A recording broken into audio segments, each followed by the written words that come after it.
نن د 11 اکتوبر پښتون قومي عدالت لومړۍ ورځ ده. دا ورځ 3 میاشتې وړاندې د ګیلمن وزیر پر جنازه باندې د پی ټی ایم مشر منظور پښتون اعلان کړی ول. منظور پښتون ویلي و چې د اکتوبر په 11 به د پښتنو قومي عدالت لګیږي او هلته به د پښتنو د راتلونکي په هکله پریکړه کیږي. زما تر شا تاسو لیدلی سئ نن د زرو په شمېر خلک راغلي دلته راټول سوي دي او نن ورځ او سبا ورځ به دلته پښتانه مشران کښېني او د پښتون وطن د راتلونکي په هکله به پریکړه کوي.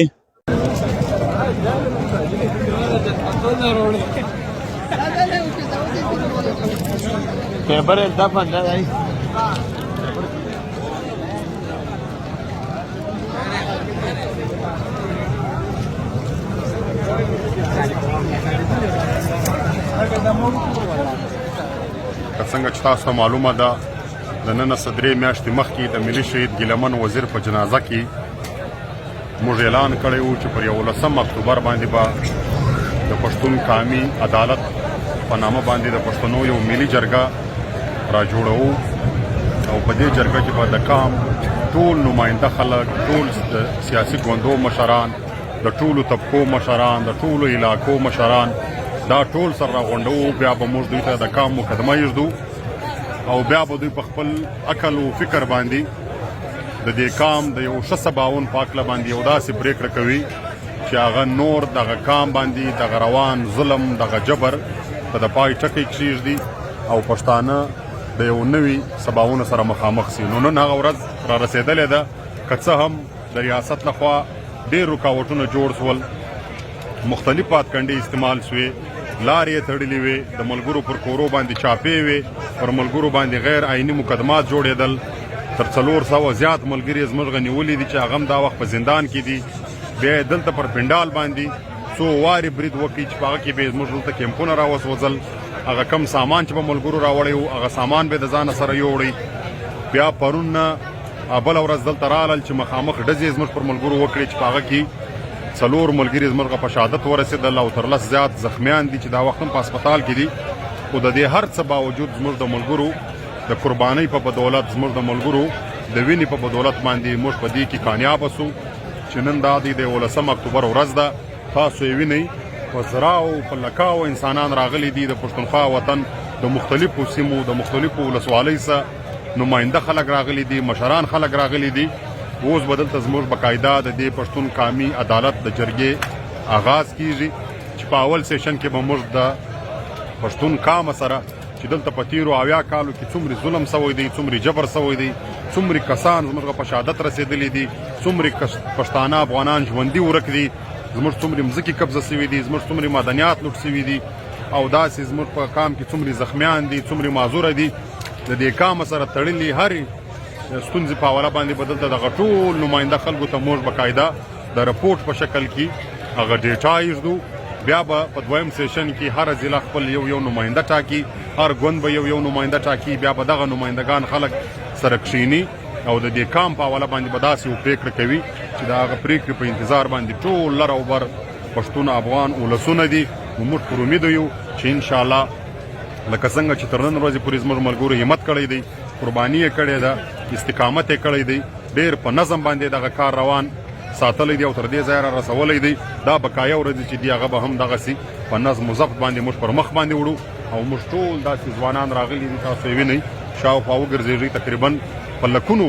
انسانان را رسېدلي دي او دا لاره روان دي چونکې دوی لارې تړلي دي. ماښام ته او سبا ته به نورې قافلې را رسېږي چې دا به بیخي دا چې د لکونو انسانانو اجتماعي او زما په فکر سره چې کله هم دلته دغه پنجابي ریاست جوړ سوی دی د پښتنو یو دومره غټه ملي اجتماع نه ده سوې لکه دا ځل چې ده. نو موږ ټول پر امید یو انشاءالله په کورو کې خوندې مندې په موږ پسې دعاوې کوي، په دې ځوانانو پسې دعاوې کوي چې بری به زموږ وي، بریا به زموږ وي. شکست پنجابي ریاست خوړلی دی، انشاءالله بیا به هم خوري. پښتانه به نور دغه د ظلم تورې شپې ته یو د پای ټکی ږدي، د یو نوي سباونه سره به مخامخ کېږي. نن 11 اکتوبر دی. موږ دلته تاسو وینئ شاته خویندې ټولې راوتلې دي، د دا قام له وروڼو سره شانه به شانه ولاړې دي. دا خویندو دا پرېکړه کړې ده دا قام ته هغو ترقي نشي کولی تر څو پورې دوی له د خپلو وروڼو سره خپل مزل شروع کړی نه وي او ورسره یې خپلې ډېرې ګیلې مشکلات راوړي دي دا خویندې دا وایي چې دا کام کې نارینه له کومو ستونزو سره مخامخ دي له هغو ستونزو سره له تر هغه هم زیاته موږ مخامخ یو ورسره دا کوم جنګ چې روان دی د دې جنګ سامان تر ټولو زیاته موږ وړی دی که پام پر وکړې دلته که کومې خویندې کونډې دي ورارې دي بورې دي که یتیمې دي هغه ټولې د پښتنې زنانې دي هم دا خویندې وایي دلته د یو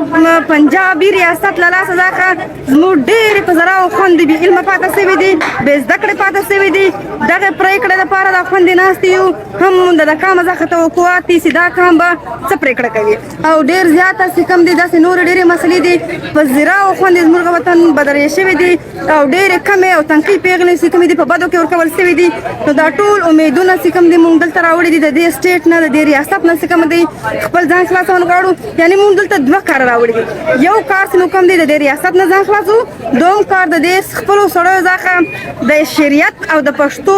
تر اصول لاندې چې کوم دی خپل حقوق غواړو دا کامه څخه دا توقعات لرو دا خویندو ډېره شکریا ادا کوو چې په داسې سختو حالاتو کې دوی له موږ سره ملګرتیا وکړه او د کام شکریا ادا کوو چې څوري کام راغلی دی دلته د خپل کام او د خپل خاوره باندې ننګ کړی دی نو ډېره مننه موږ کوو ستاسو هم د میډیا د والا چې دغه یو خاص پوینټس راوباسو هلته خپله پرېکړه وکړو ډېره مننه 11 اکتوبر د پښتون کام امید دی د ډېرو وختونو نه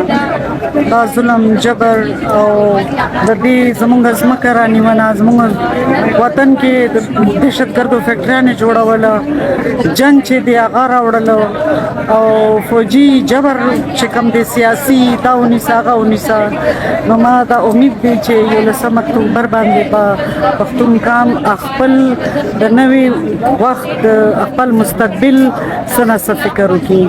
څومره تقسیم در تقسیم چې نظریاتي بنیادونو باندې شوی دی کوم چې سیکټریان لاین باندې شوی مذهبي لاین باندې شوی دی قبایل په خپل کې جنگولي شوي دي د ځمکې په نوم باندې د دیشي په نوم د غیشي په نوم باندې څومره وژنې شوي دي خلک غیب کړي شوي دي په دې موضوعاتو باندې به پښتون کام چې کوم باشعوره خلک دي سیاسي خلک دي هغوی به راغونډېږي امید لرم چې موږ به یو خپله تګلاره وټاکو چې موږ د دې کرایسس نه خپل وطن خپل کام خپل ځپلي خلک هغه به څنګه راوباسو نورو پیغلو ته څه پیغام لري نورو پیغلو ته دا پیغام دی چې نیم کام ښځې دي نو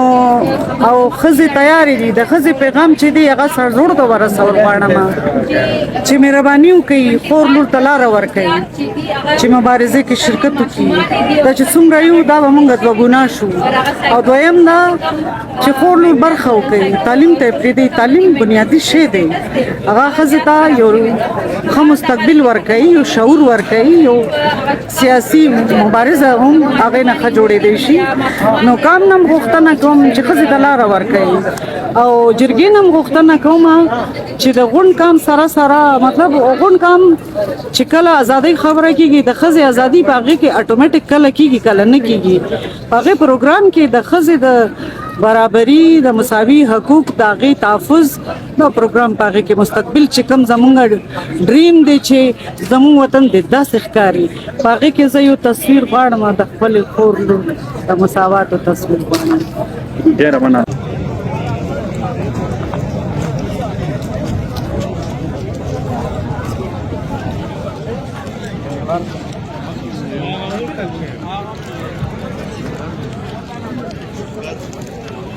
Berkin.